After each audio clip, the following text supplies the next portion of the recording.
در ارتباط ویدیوی قبلی که شما نشر کردین واقعا یک صحنه زنده و تابنده از ولسوالی در قد ولایت تخار بود که در او صحنه عده از مسئولین امارت اسلامی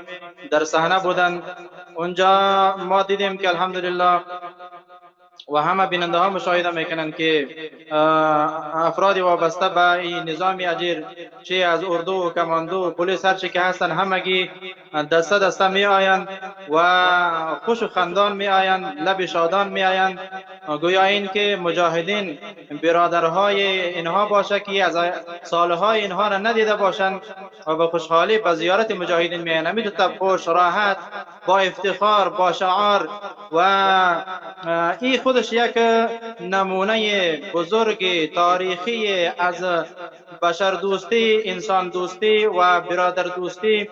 مسلمان دوستی و هموطن دوستی مجاهدین امارت اسلامی است که به نمایش میگذاره که من به صراحت گفته میتونم که در تاریخ اعصار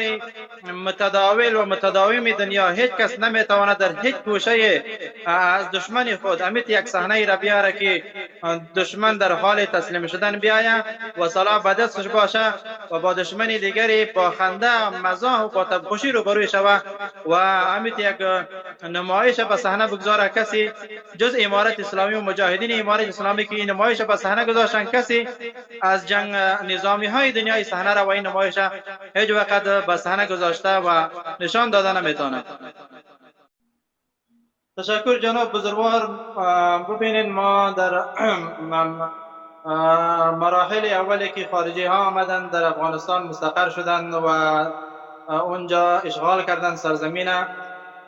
بعد از اینکه مجاهدین باز ظهور کردن در سمت جنوب باز در سمت شمال، زمانی که حرکات مجاهدین در ولایت بلخ مزار شریف شروع شد،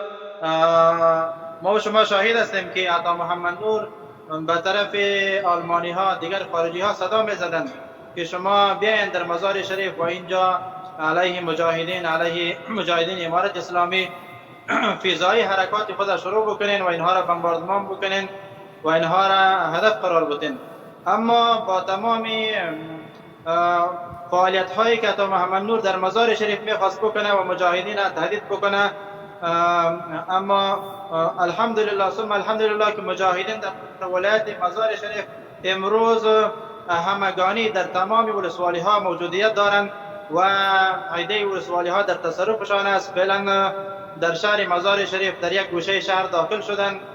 و در این چند سال تلاش مجدد عطا محمد نور برای سرکوبی مجاهدین در ولایت مزار کاملا بیفایده بود، بی نتیجه بود و جز این که فقط یک حرکتی بود که خلاف مجاهد، خلاف آزادی افغانستان، خلاف استقلال افغانستان. اینمی صحنه را عطا محمد نور خودش میدید و امروز هم در اواخر لحظاتی که مزار شریف مثل ولایت تخار، مثل ولایت بغلان، مثل دیگر ولایت ها در آستانه سقوط است، اینها حرفهای آخر خود، آوازهای آخر خود میکشند، لیکن الله تعالی میفرماید و مکر الله والله خیر الماکرین. اینها مکر میکنند، الله تعالی تدبیر میکند و الله تعالی بهترین تدبیر کننده است، شکننده تدبیر اینهاست. و ما برای شما میگیم که و انا اريد والله انا اريد و انت تريد والله يعلم ما يريد. سید عطا محمد نور اراده میکنه که مجاهدین نابود میکنه. ما اراده کردیم که اسلام و سربلندی اسلام، بیرق اسلام در افغانستان میخواهیم و الله تعالی چیزی را اراده میکنه که الله تعالی میخواه و اراده الله تعالی، رضای الله تعالی با نصرت مجاهدین، به پیروزی مجاهدین، به پیروزی اسلام و به موفقیت بندگان است که برای الله تعالی قربانی میتن، شهادت میتن و برای پیروزی اسلام میرسند.